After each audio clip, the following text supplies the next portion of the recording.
안녕하십니까, 박지현입니다.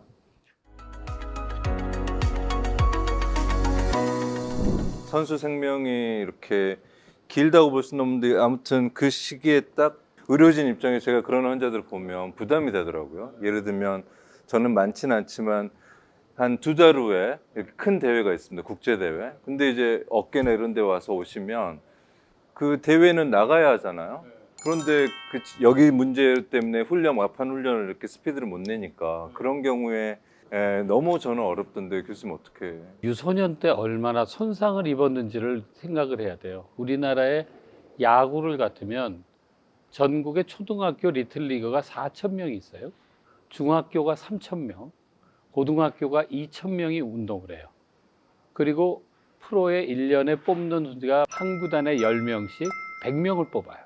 고등학교 나온 친구들은 FA를 빨리 받기 위해서 고등학교 마치고 나가지만 거기에서 안 된 2,000명의 1,900명의 반, 1,000명 정도는 500명 이상은 자기가 잘한다고 생각을 하면 대학으로 가요. 2년제 대학이나 4년제 대학 같은 데로. 그러면 그 2,000명하고 500이나 1,000명하고 독립구단도 가 있죠. 그런 3,000명이 다시 경쟁을 해서 100명 뽑는 거예요.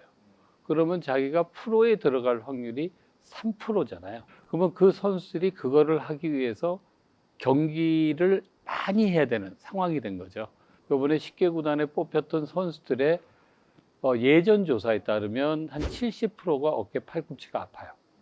그중에 반은 수술을 받았어요. 이미 받았어요. 받았어요. 들어간 당시에 45% 정도가 수술을 받고 들어와요. 그러면 요즘은 프로에서는 어떻게 하느냐? 퍼포먼스 좋은 애들을 일단 쫙 메디컬 체크를 받아서 수술 받을 10명 중에 안 받을 애를 쫙 골라요. 그럼 수술을 받고 나면 그 친구들은 군대를 보내요. 2년을. 그런 식으로 하거나 고3이 됐는데 제가 에이스야. 그런데 인대가 나갔어. 파열이 돼서 타미전을 시켜야 되는데 그때 바로 시키고 너는 하자마자 우리 팀에 들어온 다음에 군대 가. 그리고 1년 반 있다 나타나. 근데 이렇게 되는. 2달 전에 아팠다. 그거는 수술로 해결을 하면 안 돼요. 타미전 수술 같은 거는 9개월에서 1년 걸리는 수술이고 팔꿈치 뼈 제거하는 거 제일 빨리 복귀한 친구가 누구냐 하면 오승환 선수예요. 오승환 선수 같은 경우에는 2011년도에 수술을 했죠. 수술을 받고 시즌 중간에 아웃이 됐어요. 아웃이 된 다음에 그 코리안 시리즈 그때 6차전에 나왔어요. 1과 3분의 2이닝을 던졌는데 그게 2달 1주일이에요. 제일 빨라요.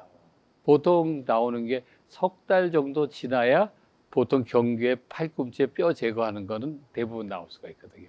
그러니까 그런 거 회복이 언제쯤 되나라는 걸 생각을 했을 때 이 친구는 자기 진짜 얘기한 대로 자기 인생이 걸린 거거든요. 게임이 그렇게 중요한데 그거가 아픈 것 때문에 나오지 말라. 나가지 말고 치료받아야 된다고 하는 건 애한테는 거의 사형 선고 같은 거죠. 그러니까 그런 마음을 이해해주고 그 상황을 주변을 이해해주는 게 중요할 거예요. 야구 선수 터미전 서저리 이제 말씀하셨는데 모르시는 분들도 있으시니까 간단하게 좀 설명을 해주면 좋을 것 같아요. 타미존이라는 선수분이 다쳐가지고 그게 커리어 엔딩이라고 그래요. 자기의 선수 생명이 끝났다라고 했는데 칼란 조브 프랭크 조브라는 분이 같은 쪽 인대를 재건을 해준 거예요. 재건을 해주고 그 선수가 나이가 40이 될 때까지 공을 다시 던진 거죠. 그거를 원하는 내측 측부인대 재건술, 우리는 학문적으로 이렇게 얘기를 해야 되는데 그거 처음을 받아서 선수가 복귀한 선수가 타미존이기 때문에 타미존 수술이라고 얘기를 하죠. 우리나라도 꽤 해요. 꽤 하고 우리가 처음 시작할 때는 우리나라는 그런 게 없어서 선수들이 많이 미국에 가고 일본에 가고 그렇게 하는 걸 많이 봤거든요. 우리나라 이제 견주관절 학회에 우리 계시는 분들이 열심히 해서 그 외국에 가는 선수를 막아보자라고 하는 게 저희들의 꿈이었고요. 지금은 대부분 선수들은 지금 아까 조금 전 얘기 드린 것처럼 우리나라에서 수술하고 1년 정도 쉬는 것으로 대부분 선수들이 합니다.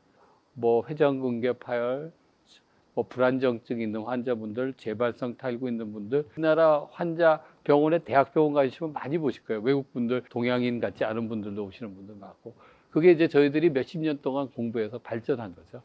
그래서 앞으로도 그렇게 될 겁니다. 근데 그 운동선수가 아니어도 그런 재건 수술이 필요한 경우가 있잖아요. 어떻게 하다가 그렇게까지 되기도 하나요? 두 분류로 환자분을 나눠요. 운동하는 선수, 운동 안 하는 일반인 이렇게 나누거든요. 그러니까 일반인 경우에는 내측 인대를 재건할 일이 그렇게 많지를 않아요. 왜냐하면 우리가 쓰는 동작을 보면요, 여기 물 커피잔 있잖아요. 커피를 먹을 때는 커피를 이렇게 쏟잖아요. 그러면 안쪽이 힘을 받는 게 아니라 바깥쪽이 힘을 받거든요. 무거운 물주전자라도 이렇게 하면 바깥쪽이 힘을 받으니까 받고, 일반 운동 많이 안 하시는 분들은 이쪽 수술을 받아야 되는데, 이쪽을 받아야 되는 거는 이렇게 뭔가 던지는 거를 하거나 이런 동작을 하시는 분들이 필요하거든요. 이런 거 하는 일들이 또 뭐가 있을까요? 요즘 테니스 좋아하시고 아마추어 운동 많이 하시는 분, 골프 뒷땅 많이 치시는 분, 벙커샷 많이 해서 막 여기 막 아프다는 분들 있잖아요. 사회인 야구 이런 데서 공 던지기 하는 친구들 중에 팔꿈치나 어깨 증상으로 오시는 분들이 있는 것 같습니다. 그런 분들 어깨에 이렇게 슬랩이라고 하는 그런 질환이 있을 때 본인은 어깨 운동을 평생 하고 싶어요. 그다음에 투수 포지션에서 일반 레크레이션이지만 하고 싶을 때 어떻게 증상을 봐서 수술을 적극적으로 이렇게 고려를 해도 될지 어떠신가요, 교수님? 어깨 질환 같은 경우에는 많은 경우에 이제 물어보죠. 맨 먼저 오면 나이가 얼마신지를 봐요. 애매한 게 나오면 이제 35, 4쯤 되신 분이 있고, 한 분은 40쯤 되신 분이 있다는 게 이제 얘기를 들어보면, 이제 그 40쯤 되신 분 얘기를 먼저 드릴게요. 40쯤 되면 그래서 1년에 포지션이 어떻게 되세요? 먼저 물어봐야죠. 포지션이 전 투수를 하는데 한 번에 2이닝 정도 던집니다. 그러면 1년에 몇 게임 하세요? 그러면 1년에 내 주말에 한 번 치는데 그 하루에 2게임도 하거든요. 여름부터 해서 40게임 뛰고요. 한 2이닝씩 던집니다. 그러면 벌써 80이닝 이상 나오잖아요. 그럼 프로 100이닝, 120이닝이잖아요. 이 얘기를 제대로 해야죠. 그리고 구속이 얼마쯤 나오죠? 115km, 120km 나옵니다. 그러면 그리고 언제까지 하실래요? 그 다음 얘기는 그게 중요해요. 내가 40인데 내가 신까지 해야 되나? 그 신까지 투수하겠다는 분은 없으니까 저 2년만 더 던져보고 싶어요. 그러시는 분들은 그러면 운동시켜야죠. 대부분 선수들이 열심히 운동만 하면 안 걸리고 운동하거든요. 근데 예외는 있죠. 뭐 물혹이 생겨서 신경을 눌렀다 이런 경우도 있고, 자극만 없으면 없어지는 경우도 있고. 그래서 그런데 내가 이제 32이에요. 근데 그 커리어를 보면 중고등학교 때 대부분 그런 친구들이 야구를 해. 프로에 못 갔어. 그리고 내가 진짜 이 한을 풀기 위해서 야구를 해야 돼. 32인데 거기에다가 뭐 여기 뒤가 아파요. 그러고 뭐 물혹도 좀 있어. 그럼 수술해야죠. 그런 건 수술해야죠. 근데 이제 그렇게 극단적인 두 경우를 봤을 때 내가, 그리고 또 얘기를 할 때 하나 해줘야 되는 게, 포지션을 그대로 가실 거예요? 아니면 포지션을 바꾸실 거예요? 그것도 상당히 중요해요. 왜냐하면 내가 투수를 하다가 포수도 하다가 일루수도 봤다 하는 사람은 꼭 투수 안 해도 되잖아요. 포지션 바꿔서 그거 해보세요. 이렇게 얘기를 드려요. 이승엽 감독님 원래 투수였잖아요.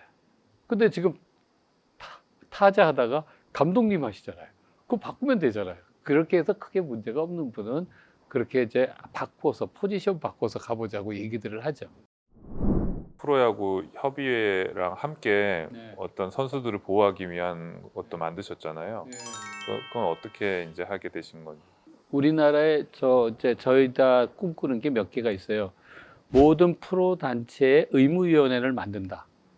그게 하나 목표고, 지금 다음 목표가 전국 연맹의 의무위원회를 만든다. 연맹이라고 하면 뭐 조종, 하키, 뭐 모든 위원회들이 많잖아요. 핸드볼, 배구, 농구, 축구 4개는 만들었어요.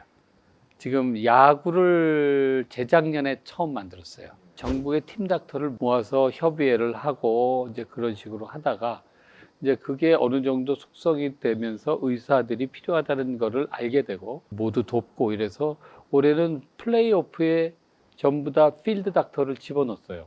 전 게임에 필드 닥터가 참여를 해서 이제 그 갤러리나 선수들이 그 사이에 그 팀의 만성 질환 말고 급성으로 생기는 거를 바로 그 현장에서 커버할 수 있게 해드렸습니다.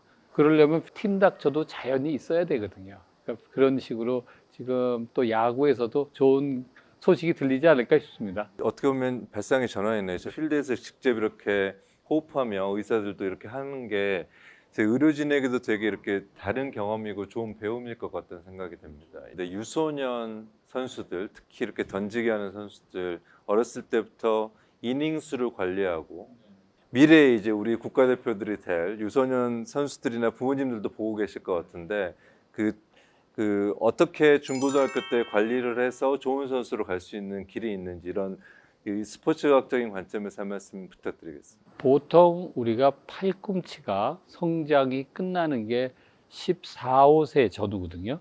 14, 5세 전후에 공의 개수를 많이 던지지 않아야 이 성장판하고 연골이 덜 다칩니다.